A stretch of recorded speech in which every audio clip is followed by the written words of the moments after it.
I've even already got my 2015 Cubs World Series championship shirt all printed up. Welcome to Watch Mojo, and today we're counting down our picks for the most mind-blowing coincidences in history that are even harder to believe because they occurred on the exact same date.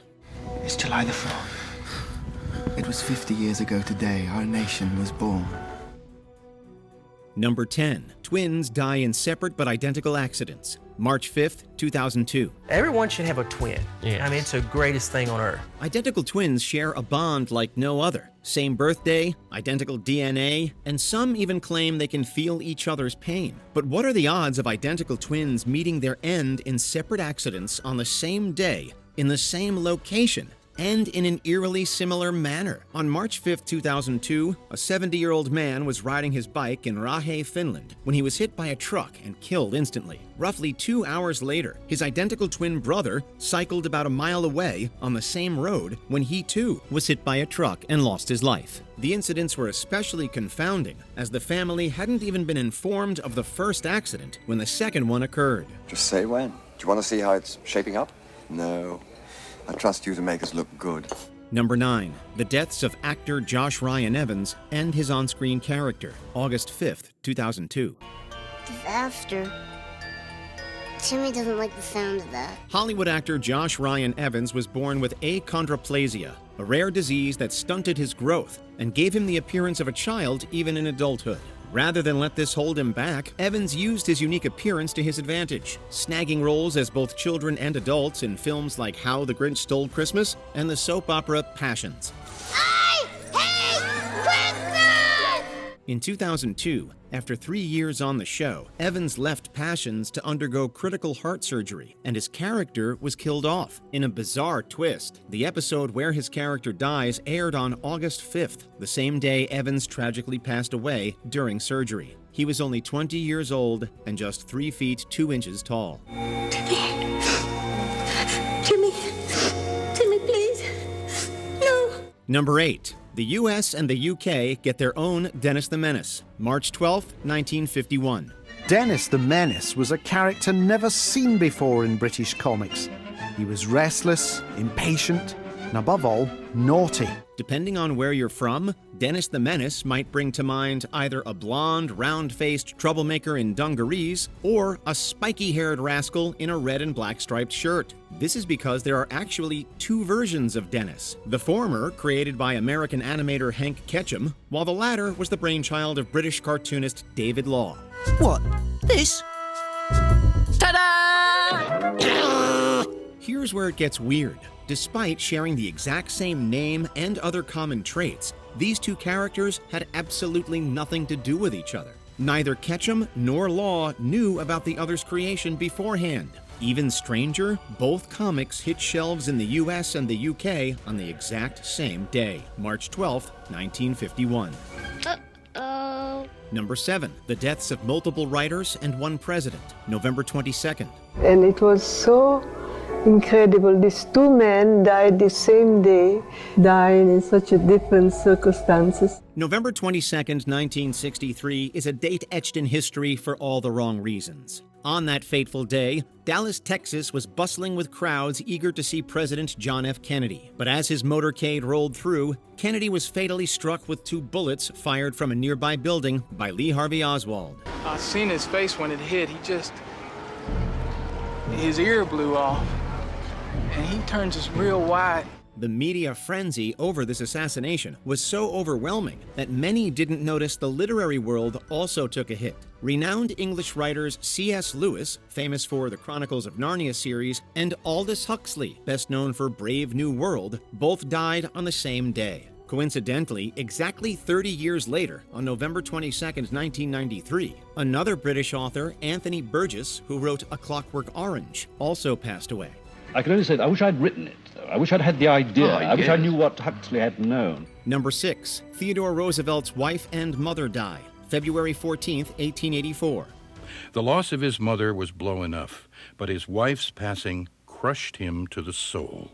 Valentine's Day is usually a time for love and affection, but for Theodore Roosevelt in 1884, it was a day marked by devastating loss. Just 2 days earlier, on February 12th, while Roosevelt was out of town, his wife Alice gave birth to their daughter. His joy was, however, short-lived, as he soon received news that both Alice and his mother Martha were gravely ill. Roosevelt rushed back home, arriving just in time to see his mother succumb to typhoid fever in the early hours of February 14th. Mere hours later, in the same house, Alice also passed away from kidney failure. A grief-stricken Roosevelt marked that day in his diary with a large X, writing, quote, "The light has gone out of my life." He once wrote that life and death are both part of the great adventure, and that since man's end was to die, he should accept the inevitable and go down to darkness. Number 5. Mein Kampf and the Diary of Anne Frank enter public domain, January 1st, 2016. Juden, in German, the Jews. It's one of the words that appears most often in Mein Kampf. It appears 373 times. In the European Union, copyright law grants authors rights to their works for 70 years after their death. This rule resulted in a darkly ironic coincidence. As both Anne Frank and Adolf Hitler died in 1945, their books, Frank's Diary and Hitler's Mein Kampf, entered the public domain on January 1st, 2016. The diary, a poignant account of a Jewish girl hiding during the Holocaust, contrasts starkly with Hitler's hateful manifesto, which fueled the very atrocities described in Frank's account. Mein Kampf continues to be read. Nazism, the Third Reich, Hitler fascinate. Though many feared the wide availability of Mein Kampf might spread Hitler's vile beliefs, its simultaneous release with Frank's diary served as a blunt reminder of the horrors those beliefs inspired and the need to combat them. So, dear diary, that means I must leave you behind. Number 4. Stephen Hawking's connection to two famous scientists, January 8th and March 14th. It will be very difficult that somebody will take the place of such a great scientist. Stephen Hawking was a genius in every sense of the word. Throughout his illustrious career, he developed groundbreaking work reshaping our understanding of theoretical physics and cosmology. But his life was bookended by cosmic coincidences that were nothing short of uncanny. Hawking was born on January 8, 1942, exactly 300 years after the death of Italian physicist and astronomer Galileo Galilei. By the looks of this, he seemed destined to carry on the scientific torch. After I announced my theory of Hawking radiation and the later discovery of exploding black holes, a procession of international awards followed. After being diagnosed with Lou Gehrig's disease at 21, Hawking defied the odds and lived to 76, passing away peacefully on March 14, 2018. In another strange coincidence, this happened to be the birthday of another great scientist, Albert Einstein. Talk about a cosmic connection. All the great scientists, and this is one of them. Kepler and Galileo, Newton. Yeah, we got one right here. It's fantastic, amazing. Number 3, The Curse of the Billy Goat, October 22nd. Kick him out of here! You kick him out of here! I don't care if he has a ticket! You get out of here! Okay, this one might sound a bit silly, but just stick with us. Back in 1945, a diehard Chicago Cubs fan named William Sianis attended the World Series with his pet goat. But as the goat's antics annoyed the other fans, Sianis was kicked out of the stadium. A furious Sianis allegedly cursed the Cubs, vowing they'd never win another pennant. An angry Sianis responded by placing a curse on the franchise, claiming the Cubs would never win another World Series. Sure enough, the Cubs lost that year and kept losing, even after Sianis passed away on October 22nd, 1970. Lo and behold, on October 22nd, 2016, exactly 46 years after Sianis' death, the Cubs finally won a pennant, and for the first time in over a century, clinched the World Series. It was as though the curse was lifted from beyond the grave. And the Cubs have finally won it all! 8-7-10! Number 2, The Death of Two Founding Fathers, July 4th, 1826. That's right. A letter to Jefferson. Father, no. Tomorrow. Write to him tomorrow. You can do it tomorrow. Thomas Jefferson and John Adams were key figures in the founding of America, sharing a deep friendship and a passionate rivalry. Both men worked together in drafting the Declaration of Independence in 1776, but were driven apart by their ambition and political differences. Jefferson served as the vice president under Adams, then challenged him for the presidency in 1800 and won. What precisely is Monsieur Talleyrand's unbridled contempt but a provocation? War has been this administration's policy from the beginning. Despite their disagreements, they rekindled their friendship later in life through a series of letters. Their friendship culminated in a strange coincidence, as both men died on July 4th, 1826, exactly 50 years after signing the Declaration of Independence. Adams' last words reportedly were, quote, "Thomas Jefferson survives," oblivious to the fact that Jefferson had in fact died just hours earlier.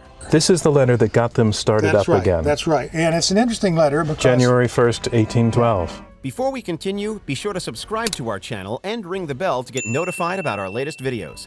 You have the option to be notified for occasional videos or all of them. If you're on your phone, make sure you go into Settings and switch on your notifications. Number 1. The I Have a Dream speech and Barack Obama's presidential nomination, August 28th. Among the speakers, the Reverend Dr. Martin Luther King Jr., who electrified the crowd with his stirring I Have a Dream speech. On August 28, 1963, Martin Luther King Jr. delivered his iconic I Have a Dream speech during the March on Washington, a rallying cry for racial equality. It was a defining moment in the civil rights movement, with King yearning for a future free of racism. I have a dream that one day this nation will rise up and live out the true meaning of its creed.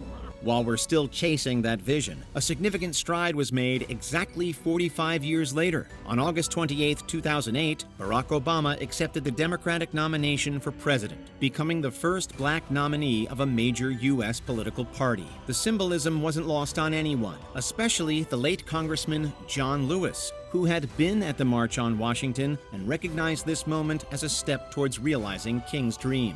This election is our chance to keep, in the 21st century, the American promise alive. Did we miss any other eerie coincidences that occurred on the same day? Let us know in the comments below. Check out these other clips from WatchMojo, and be sure to subscribe and ring the bell to be notified about our latest videos.